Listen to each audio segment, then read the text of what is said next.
Hey there, folks. Ben Farrell for Benn Farrell Freelance. This week we're going to be talking to a playwright who will tell you the benefits of shooting for a 10-minute formatted play.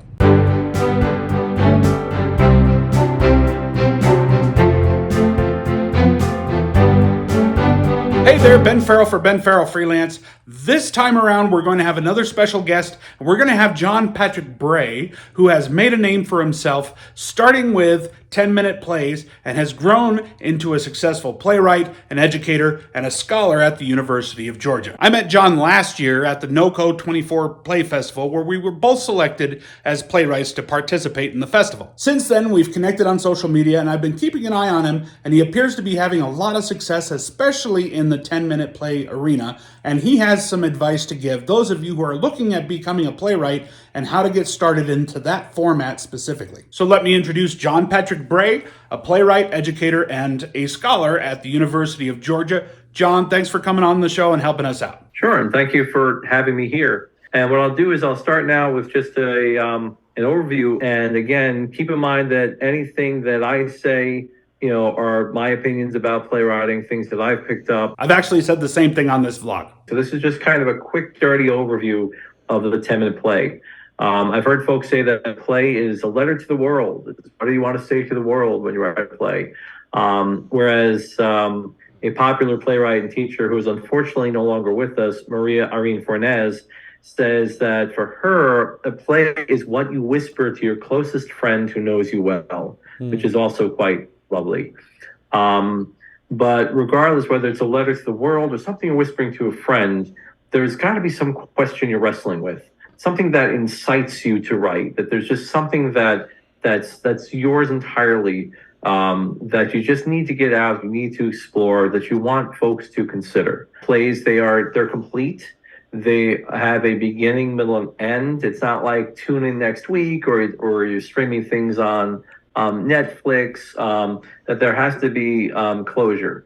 They're seen in one setting. This is true of all plays, seen in one sitting. You might go out for an intermission during a full-length play, or a lot of plays now are 60 to 90 minutes, so you might get it all in 60 to 90 minutes. And it's true for 10-minute plays as well. They're not sketches. It tells a complete story. So a lot of folks, early on when they start writing 10-minute plays, they think about a sketch you might see on Saturday Night Live, or if you're my age, Monty Python, and that's not quite it. Those are very funny, but they're rarely something that wraps up, that tells the complete once upon a time there lived so-and-so. All was well in the world until this event happened that caused so-and-so to have to do something, right? The reluctant hero has to act. You may have seen this before. This is just a quick and dirty look at dramatic structure. We've actually done an episode on a basic 3-act structure, so it's good that you bring this up. A hybrid, the way that we look at dramatic structure of Freytag's Pyramid, which is from the early 19th century in Germany, with the well-made play, which is also the 19th century, but in France, where we have the exposition where the characters are introduced. We learn their given circumstances, socioeconomics, who they are to each other, etc.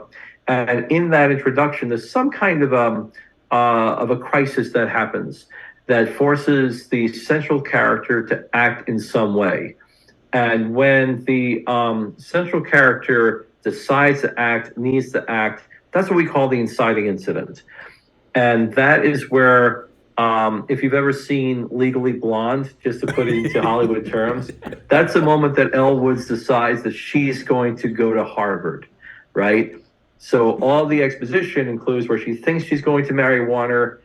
Warner breaks up with her instead of proposes to her. She kind of lounges around for a bit, but then she realizes that she needs to go to Harvard and steal Warner back. And of course, we learn by the end of the film she doesn't need him anymore. Yeah, that's a great example. But for a 10-minute play, sometimes the inciting incident happens off stage. That we often see the central character already in an argument with somebody. So I'm going to say real quick about the 10-minute play is that as with a full-length play, there is a question that you're wrestling with yourself, that you want to bring out into the world, but it has to be a story that can be told in 10 minutes. And that's where folks get a little tripped up. is that often we try to cram either too much into 10 minutes or it's really just a scene and not a play. It still should be personal, but it has to be something that can be resolved pretty quickly. Now, we looked at dramatic structure with inciting incident, etc. But sometimes if you look at a 10-minute play, you'll notice that it follows more of a climatic structure than the kind of hero's quest that we've all embraced watching Marvel movies over the past dozen or so years. With a climatic structure, it's kind of like, if we were living in ancient Greece and watching an ancient Greek play, there's one plot. There are very few characters outside of the chorus, but there's really three speaking roles. And the entire play takes place more or less in real time. And so if you're writing a 10-minute play, it's helpful if you have no more than three characters. And that's often helpful, not just in terms of making sure that you have a story that can be told in 10 minutes, but also in terms of production considerations, depending on where you're looking to get produced. High school plays have their own parameters. You can certainly populate the world in a 10-minute play if you're writing for a high school or a middle school. But if you're looking at more community theater events or professional events, you kind of have to limit the focus to three characters or fewer, two or three characters. One plot, no subplots, there's one issue we're following through, and the central character still has to have a revelation that brings us to the climax. There has to be a change. And then the very brief falling action. So the falling action is we've had our climax, our crisis, there's a reversal, and now we kind of deal with the loose threads leading up to the last moment of the play.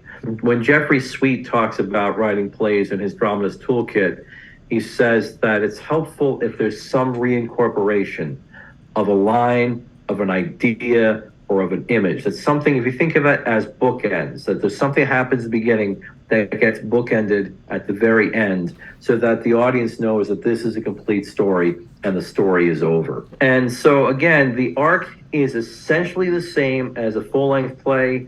The inciting incident may have happened off stage. That means that you begin with characters in the middle of an argument and the audience will catch on. You keep the exposition going forward by having characters negotiate over an object, or you keep the exposition moving forward by having characters make future plans with each other. If you have characters making future plans and they're arguing about future plans, a lot of exposition comes up very, very organically. You want to try to keep it in one location. However, remember that regardless of writing a full-length play or 10-minute play, nothing in the theater should be ordinary. That's very true. A lot of folks get in trouble if they have couples sitting in an apartment having a conversation, sitting in a kitchen, sitting in a living room. So what happens if you move that play to a new location, to an igloo, to the moon, to a funeral, to some place where this 10-minute play could never possibly take place, and just see what happens with the change in location, particularly if the characters don't mention how odd it is they are in this location having this conversation. What does that do to the play? And finally, it's a 10-minute play. It still has to be easily produced, because if you have a 10-minute play going up, that means that you have your play going up as part of an evening. So depending on the theater, there might be minimum lights, there might be minimum costumes. It has to be very quick turnaround. Mm-hmm. So at some point in your journey with a 10-minute play, you do have to think about production values. And then finally, once you consider the rules of the play, the inciting incident, climax, denouement, etc., you can break the rules. You can have fun within the rules. I agree. And that's your only chance of being original. David Ives, for example, has made a career out of playing fast and dirty with the rules to a 10-minute play. For example, his play Sure Thing has a couple on a blind date. It's a first date. But every time a character says something weird or wrong, there's like a little ding, kind of a bell, like a hotel bell. And the characters go back, and then they try again, and then ding, and they go back and try again until they get it right. So that's one way to play with structure. There are certainly realistic 10-minute plays, like Mark Harvey Levine has made a real name for himself over the years, writing beautiful 10-minute realistic plays, 2 characters, 1 issue, and they're all very, very different. David Graziano's Acorn is one of my favorites, where it's two characters narrating, but they do so in a way that they're telling you the story. And even though it's something that's already happened, they tell it in a way that's active, that's very present. It's this lovely, kind of goofy love story between two characters. And it's just one of my favorites. And then, as you mentioned, I have a bunch of my own plays, such as Green Sound and Fix. And Green Sound involves two characters who are trying to find a way to communicate with each other. They have, each one of them are neuroatypical, but I don't define what that is for them. They just have their own way of seeing the world. Mm-hmm. And they struggle to communicate. And the one character shows up at the other character's apartment having ripped a lighting structure out of the ceiling of a local coffee shop and bringing it to another character. And somehow at the end, that lighting fixture has to light up in some way. And then I have a short play that's gotten produced a few times called Fix, which begins with a character with a long icicle kind of sticking it up his nose until he has a nosebleed. And so that can be challenging, but that also introduces the central crisis of that play, which has to do with addiction and recovery. So for those interested in playwriting and they want to start with 10-minute plays, what can they do with those? Where can they go to maybe get them produced or seen? There's lots of places are producing online still, even post-pandemic. I say post with air quotes. Back Porch Theater, which is a wonderful group that's really Miranda Jonte. And then you have Rachel and Brendan running Tiny Theater online. Every Wednesday they produce new theater from their closet. And you can also visit nycplaywrights.org to find more opportunities. So that is my quick crash course on the 10-minute play. Well, thank you for the presentation. That's fantastic information. About you yourself, a lot of us who were younger, we used to start writing in narrative or with screenwriting, and we're just kind of trying to find what format of writing fits us best. What attracted you to playwriting ultimately? I was a student at Dutchess Community College in Poughkeepsie, New York, and I started taking classes there when I was a senior in high school. And I took an advanced communication course and like video making, and they wanted to make a narrative. And I was asked to rewrite a script that they're having some struggles with. My twin brother and I have a twin brother, and we sat down and we wrote the screenplay together. And we tried to make it happen, but some folks kept coming to us and just saying, you haven't written a screenplay, you've written a play. I realized much later what they meant is that I had the characters talk too much. Mm-hmm. But I thought, okay, we have a play. And so my brother and I decided to produce it with the under the auspices of the DCC programming board, in cahoots with a community theater group we were involved with up in Rhinebeck, New York. And we produced that in the fall of 1996 at Duchess Hall Theater. And then after that, there was just no turning back. After that, I had the writing bug. I wrote another one act that went up when I transferred to a 4-year college, and that did not go well at all. That was not good. And I'm sorry to anybody that might have seen that. All 10 of you, I'm so sorry.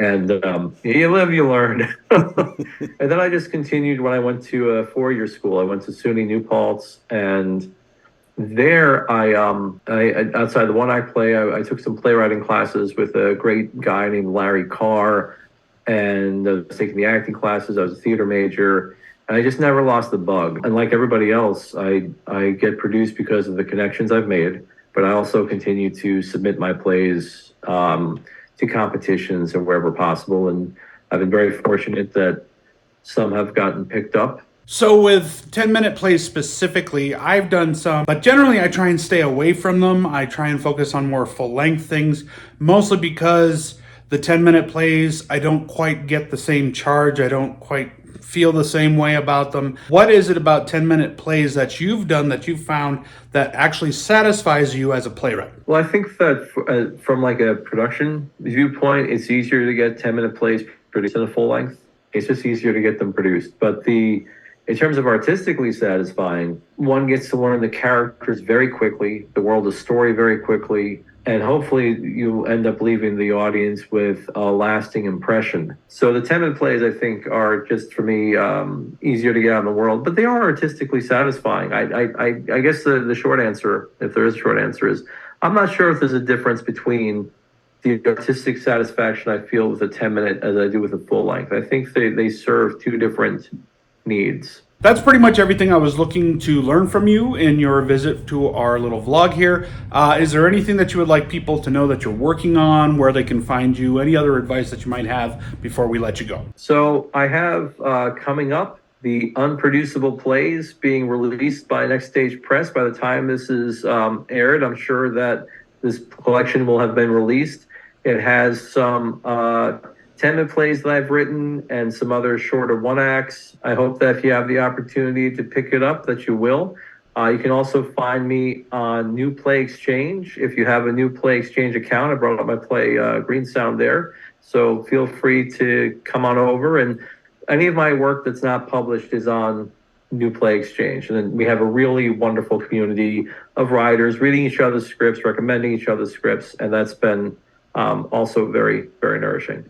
So at this point, I'll let you go. Thank you for taking the time, and I hope the information you shared helps at least more than 2 people. Well, thank you. Thank you so much for having me. I appreciate it. So there you go. A lot of great information from an established playwright. The one thing I will add is if you are working on a full-length play, maybe look at one of the scenes in your play and see if you can maybe mold that into its own 10-minute play. I've done that in the past, and it has worked out for me pretty well, so maybe it will for you too. Coming up soon, we're going to have an episode that shows you the difference between writing a treatment, a synopsis, and a log line of what you're working on, and what we call an elevator pitch when you're trying to share your story idea with somebody in a very short amount of time. For now, this is Ben Farrell for Benn Farrell Freelance. Thanks again for hanging out with me.